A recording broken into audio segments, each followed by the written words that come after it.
Hello and welcome student, Gyanjyoti coaching সেন্টারের পক্ষ থেকে তোমাদের সকলকে আরও একবার স্বাগত। আমি ইয়াসমিন, আমি তোমাদের ইউনিভার্সিটির আন্ডারে এডুকেশন সাবজেক্টটি নিয়েই তোমাদেরকে পড়ানোর চেষ্টা করছি। আশা করছি তোমাদের ভালো লাগছে। তোমরা যারা তোমাদের সাবজেক্টসগুলো নিয়ে আমাদের সাথে কিন্তু যুক্ত হতে চাইছো, কিন্তু এখনও আজকাল করে আর যুক্ত হতে পারছো না, তারা কিন্তু আর লেট করো না, ঠিক আছে? যত তাড়াতাড়ি সম্ভব আমাদের সেন্টারের সাথে যুক্ত হয়ে যাও।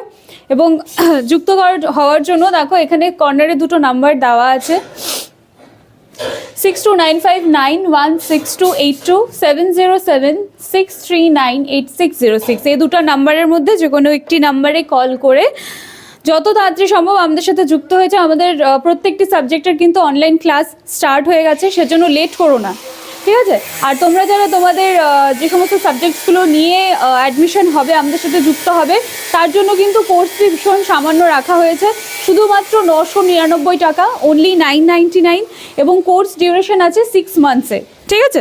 চলো আর কথা না বাড়ি এবার ডাইরেক্ট আজকে টপিকে চলে আসি। আজকে তোমাদের মেজর এডুকেশনের ইউনিট 3, হ্যাঁ, ইউনিট 3 এর গ্রোথ অ্যান্ড ডেভেলপমেন্টের আগের দিনের মানে এ নাম্বারে যেগুলো ছিল সেটা কিন্তু কমপ্লিট হয়ে গেছে। মানে গ্রোথ অ্যান্ড ডেভেলপমেন্টের যে ডিফারেন্সেসগুলো ছিল, 4টি স্টেজ ছিল, আমি কিন্তু সেগুলো কমপ্লিট করিয়ে ফেলেছি। আজকে হচ্ছে নাম্বার বি। কীতে আজকে নাম্বার বিএতে আছে characteristics of physical, cognitive, emotional, language and social development during infancy, ঠিক আছে? ইনফ্যান্সি যেই সময়টা, সেই সময়ে যেই সমস্ত এখানে দেওয়া আছে যে ফিজিক্যাল, কগনিটিভ, ইমোশনাল, এই সমস্ত ডেভেলপমেন্টগুলো নিয়ে আজকে আলোচনা করব। কিন্তু আজকে শুধুমাত্র আলোচনা করব হচ্ছে ফিজিক্যাল ডেভেলপমেন্টটা নিয়ে, ঠিক আছে? ডিউরিং ইনফ্যান্সি ফিজিক্যাল ডেভেলপমেন্টটা নিয়ে আলোচনা করব, এবং নেক্সট ক্লাসে আমরা কগনিটিভ, দেন ইমোশনাল, দেন ল্যাঙ্গুয়েজ, সোশ্যাল ডেভেলপমেন্ট, এবার করে ধাপে ধাপে আমরা এগোবো। চলো আজকে স্টার্ট করি। কি আছে? ফিজিক্যাল ডেভেলপমেন্ট, যেটা হচ্ছে শারীরিক বিকাশ। তো এই শারীরিক বিকাশ যে সময়টা আছে সেটাকে কিন্তু আবার দুভাগে বিভক্ত করা যায়। একটা প্রথম বাল্যকাল আর একটা পরবর্তী বাল্যকাল। যেটা প্রথম বাল্যকাল আসছে সেটা সময়কাল হচ্ছে 2 থেকে 6 বছর। এই যে প্রথম বাল্যকালের এই সময়টা, এই স্তরে কী হয়, শারীরিক বিকাশটা কিন্তু খুব মানে স্পিডে সেভাবে ঘটছে না। দৈহিক বৃদ্ধির মধ্যে একটা সমতাও পরিলক্ষিত শুরু হয়। এই সময় বৃদ্ধিটা তোমাদের হচ্ছে মানে পায়ের থেকে শুরু হয়, পায়ের থেকে বৃদ্ধিটা ঘটে, এবং মোট যে উচ্চতাটা থাকে সেটার কিন্তু অর্ধেক হচ্ছে। মাথার বৃদ্ধিও দ্রুত, মানে মস্তিষ্কের যেই তোমার ডেভেলপমেন্টটা আছে সেটাও খুব তাড়াতাড়ি ঘটতে শুরু করে, এবং মধ্য অংশের বৃদ্ধি মাঝারি ধরনের হচ্ছে। আচ্ছা, এই যে প্রথম বাল্যকাল, এই সময়টায় কি হয় যে মেয়েরা কিন্তু ছেলেদের তুলনায় দেখা যায় যে সামান্য ছোট হয়, ওজনে কিন্তু সামান্য হালকা হয়। কিন্তু পরবর্তী স্টেজে গিয়ে দেখবো যে মানে মেয়েরা হচ্ছে ছেলেদের থেকে একটু বেশি ডেভেলপ করে। লিঙ্গগত যে পার্থক্যগুলো থাকে, মানে ছেলেদের মধ্যে পার্থক্য, মেয়েদের মধ্যে পার্থক্য, এই পার্থক্যগুলো ছাড়াও পিতামাতার যে সমস্ত মানে হাইট থাকে, তারপরে হচ্ছে উচ্চতা, পিতামাতার হাইট, পুষ্টি, মানে অসুস্থতা ইত্যাদির কারণে কিন্তু এই ছেলে মেয়েদের মধ্যে মানে শারীরিক বিকাশের মধ্যে পার্থক্য দেখা যায়। মানে হয় না যে ছেলে মেয়েরা কী হয়, তাদের বাবা মার যে হাইটটা পায় সেই হাইটটা পায়, বা তাদের মধ্যে যদি পুষ্টিগত কোনো মানে কমতি থেকে যাচ্ছে, তো সেই ব্যাপারগুলো কিন্তু তাদের শারীরিক বিকাশে কিন্তু অনেকটা প্রভাব ফেলে, ঠিক আছে? এই সময় কি হয় যে দীর্ঘ পেশিগুলি, ক্ষুদ্র পেশিগুলি অপেক্ষাকৃত দ্রুত এবং সুষমভাবেই বৃদ্ধি পাচ্ছে।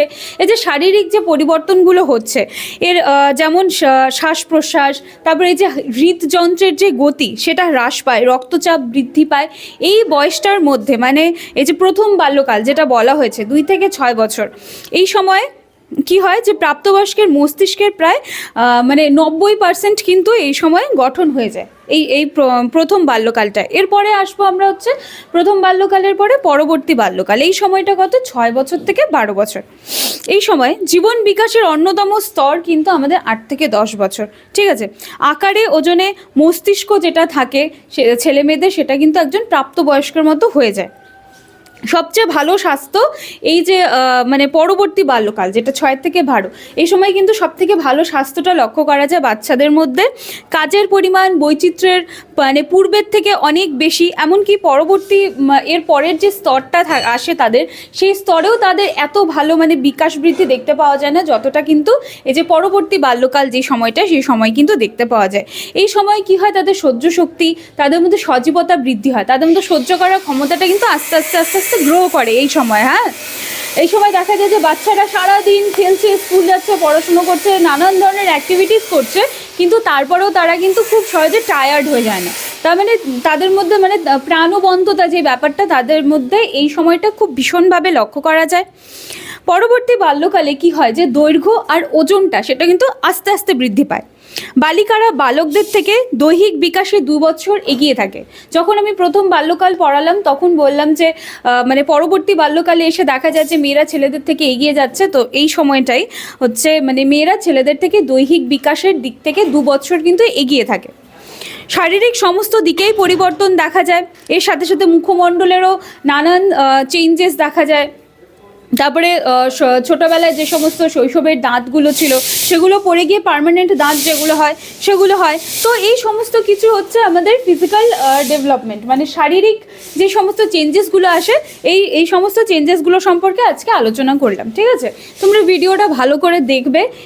এই যে চেঞ্জেসগুলো নিয়ে, যেমন তোমাদের শারীরিক, তারপরে মানসিক, প্রক্ষোভিক, এই সমস্ত কিছু চেঞ্জেস নিয়ে কিন্তু আমি অলরেডি এর আগের দিনে যে ক্লাস ছিল সেই ক্লাসে আলোচনা করেছিলাম। ভালো করে দেখবে কি কি কোন কোন পর্যায়ে কি কি ধরনের পরিবর্তনগুলো আসছে, কোন বয়সে ছেলেরা মেয়েদের থেকে বেশি গ্রো করছে, বা কোন বয়সটায় গিয়ে মেয়েরা ছেলেদের থেকে দৈহিক বিকাশে এগিয়ে থাকছে। এই মানে এই ছোট ছোট জায়গাগুলো কিন্তু খুব ইম্পর্টেন্ট। ঠিক আছে, তাদের মেন্টালি কি চেঞ্জেস আসছে, বা তাদের ফেসের যেই পরিবর্তনটা বললাম, শরীরের যে সমস্ত পরিবর্তনগুলো বললাম, এই জায়গাগুলো কিন্তু খুব ইম্পর্টেন্ট। খুব ভালো করে এই জায়গাগুলো দেখতে হবে। চলো, আজকের ভিডিওটা এইটুকুই ছিল। নেক্সট দিন আমরা আলোচনা করব কগনিটিভ ডেভেলপমেন্ট নিয়ে। ঠিক আছে, তো ভিডিওগুলো রেগুলারলি দেখতে থাকো, আমাদের সাথে জুড়ে থাকো, এবং আমাদের অনলাইন ক্লাস কিন্তু স্টার্ট হয়ে গেছে। যত তাড়াতাড়ি সম্ভব অ্যাডমিশন নিয়ে নাও।